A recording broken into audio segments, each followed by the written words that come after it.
This is Tom Bain, and this is Wine, Money, and Song. Please press the like button and please subscribe if you enjoy the content and let other people know who are interested in wine. Today's episode is about climate change and how it has altered the production of wine and how it's changed the flavor profile of wines. Now, in the 1960s, the science was pretty settled about CO2 and its correlation with rising temperatures. The climate scientists took soil core samples, and they were able to measure the effects going back millions of years in the history of the Earth and how CO2 impacts a rising temperature. But for some reason, climate change is a political football. But I'm going to show you in this episode about what the effects of this is. And a later episode, we will talk about how we're going to confront and mitigate these effects on the production of wine.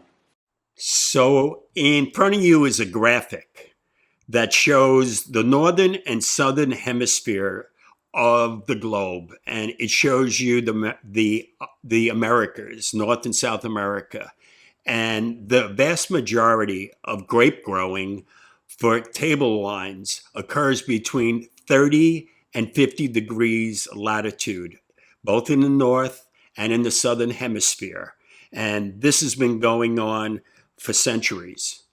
Now, all of a sudden, because of global warming, in the northern hemisphere, they're going further north above the 50 degrees level. They're planting grapes in Saskatchewan. They're planting grapes further up. And in the southern hemisphere, they're going south of 50 degrees latitude. And what they're doing in the north and what they're doing in the southern hemisphere as well as the northern hemisphere. In the north, they're going further north past the 50 degrees, and in the south, they're going further south on the 50 degrees. And they're planting new vineyards, and they're trying to combat the effects of global warming by going further to the cooler areas, both in the north and the south. And that's one of the tools they are using to fight global warming. So since the 1990s, winemakers across the globe have been noticing changes, some subtle, some very, very severe, in the picking of the grapes, harvest dates, and how the season is shortening and how harvests are earlier and earlier. So in 2017, Italy had killing frosts. They had a lot of hailstorms,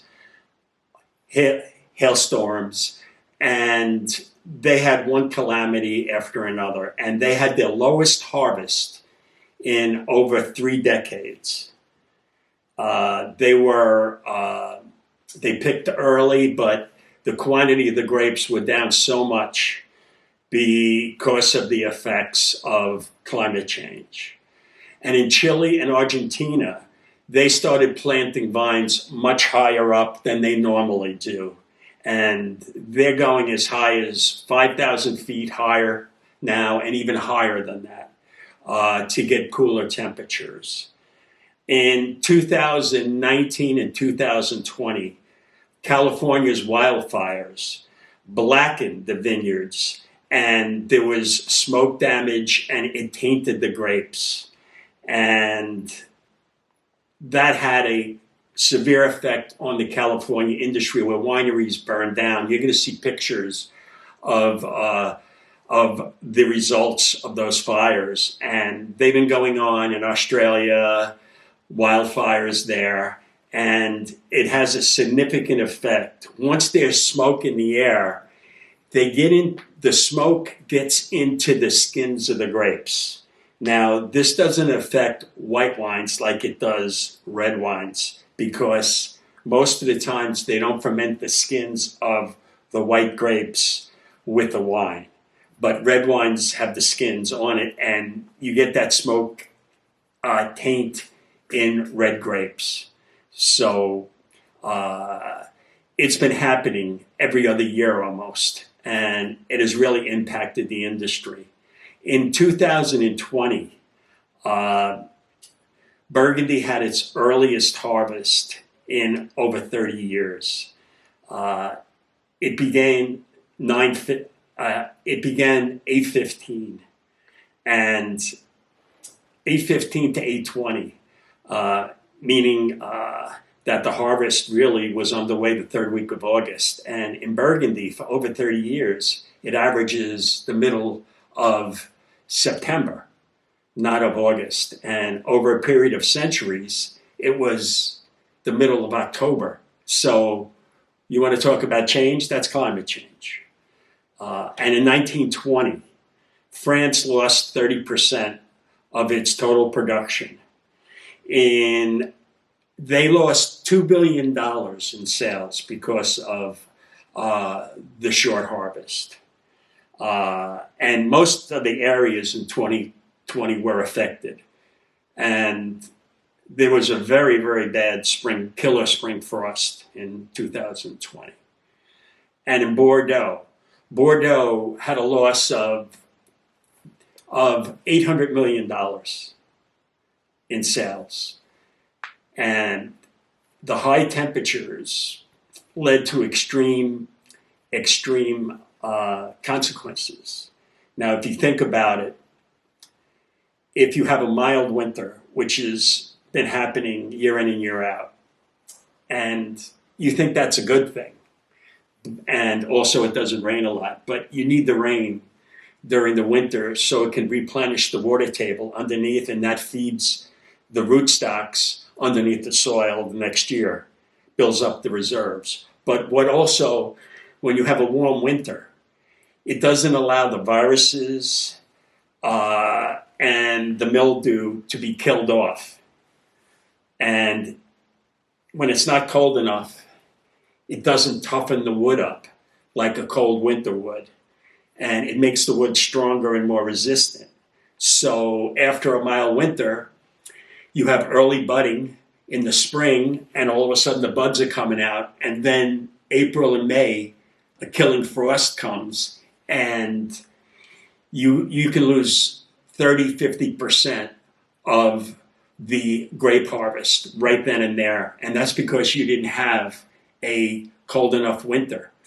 You had early budding because the ground was warm, and you had warm temperatures early, and everything budded like crazy, and all of a sudden you have a cold killing frost. So mild winters is not a good thing. It ruins the balance. Now, we know the story about droughts and what's happening with the seasonal differences in all the harvest. The temperatures have been very hot.